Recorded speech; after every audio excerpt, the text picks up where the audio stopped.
So what you have seen was the memory palace technique that was being applied in order to memorize those 1000 digits of pi. In order for us to understand how the memory palace works, we first have to understand how our memory works. There is a very basic principle to our memory, which is that the strongest areas of our memories, there are two of them, and they are the first, pictures, and the second, places. As a very simple demonstration, which you can do in front of the computer, just close your eyes for a while and imagine your old secondary school classroom.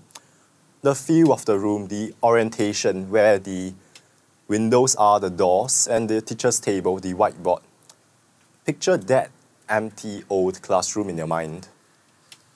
What is next is that think of your classmates. Fill up that old classroom with the faces of the classmates that you have seen before. At this point of time, as you are adding more and more faces to the room, you might realize this.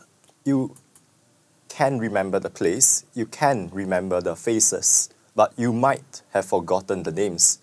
And this is something that is very common, and this is why I often encounter old classmates whose names I have forgotten, sadly. Okay. The takeaway lesson that we can learn from this is that information that is not encoded into pictures are easily lost.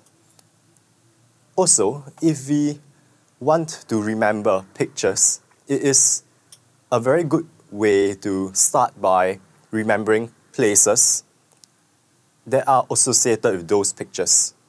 Okay, so these are two pieces of the puzzle that I will leave you with. We will go on to the next segment and I'll show you how everything links together.